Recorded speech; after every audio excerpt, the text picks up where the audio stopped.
Hello বন্ধুরা, good morning. আশা করি তোমরা সবাই খুব ভালো আছো আর আমিও ভীষণ ভালো আছি। আর আজকে ছোট্ট একটি ভিডিওতে তোমাদেরকে জানাই অনেক অনেক স্বাগত। আজকের ভিডিওটা ট্রেনের মধ্যে হাতে চা নিয়ে শুরু করছি, কারণ যাচ্ছি একটা জায়গায় আমি আমার হাজব্যান্ড। তো প্রথমেই উঠেই চা নিয়ে নিয়েছি, সকালের চা। আর ট্রেনে উঠলে মশলা মুড়িটাই হচ্ছে সবথেকে স্পেশাল, যেটা ট্রেনের সব খাবারের মধ্যে আমার মশলা মুড়িটা বেশি ভালো লাগে।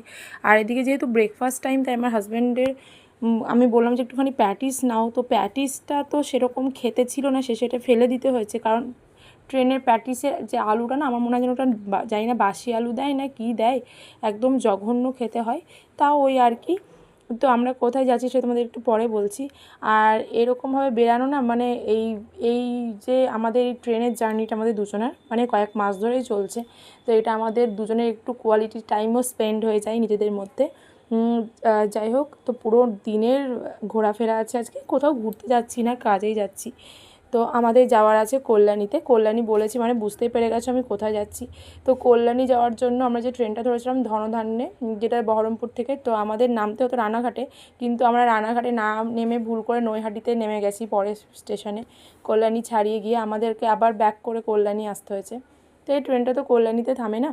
যাই হোক, আর ওই দিনকে আমার অ্যাক্সিডেন্ট হয়েছিল না, যার জন্য আমার পায়ের ব্যথাটা বুঝতে পারিনি, কিন্তু এখন যখন সিঁড়ি দিয়ে ওঠানামা করছি তখন বুঝতে পারছি যে আমার পায়ে কতটা চোট লেগেছিলো, যেটা আমি আগে বুঝতে পারিনি।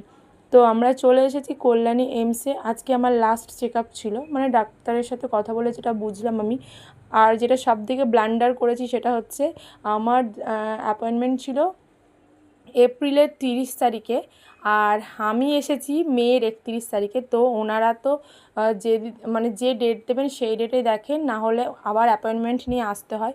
কিন্তু আমি অনেকক্ষণ বসে থেকে থেকে থেকে ডাক্তারকে অনেক রিকোয়েস্ট করার পর আমি একটু কথা বলতে পেরেছি।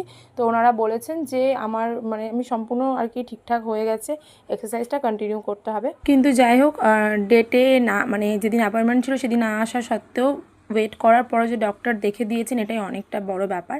আর ডাক্তারবাবু বলেছেন আমার অনেক মানে পুরোটাই কিওর হয়ে গেছে, ওষুধ তো আর কন্টিনিউ করতে হবে না, তোমাদের বললাম। তার সাথে অনেকটা খিদে পেয়েছে, আর লাঞ্চ থালিটা জাস্ট অসাধারণ ছিল। তারপরে আমরা ট্রেনের টিকিট কেটেছিলাম কল্যাণী থেকে বাড়ি আসবো বলে, কিন্তু ট্রেনে আর বাড়ি ফিরতে পারিনি। টিকিট কেটেও ওখান থেকে লোকাল ধরে রানাঘাট এসে তারপরে রানাঘাট থেকে বাসে করে বাড়ি ফিরেছি, কারণ ট্রেনে এত ভিড় ছিল। যেহেতু সানডে জামাই ষষ্ঠী, সবাই বাড়ি ফিরছিল স্যাটারডেতে, ওই জন্য। যাই হোক, আমাদেরও আজকের দিনটা ভীষণ ভালো কাটলো। আর ছোট্ট ভিডিওটি তোমাদের কেমন লাগলো অবশ্যই জানাবে, ভালো লাগলে লাইক শেয়ার কমেন্ট করে দিও আর সাবস্ক্রাইব করে দিও। বাই।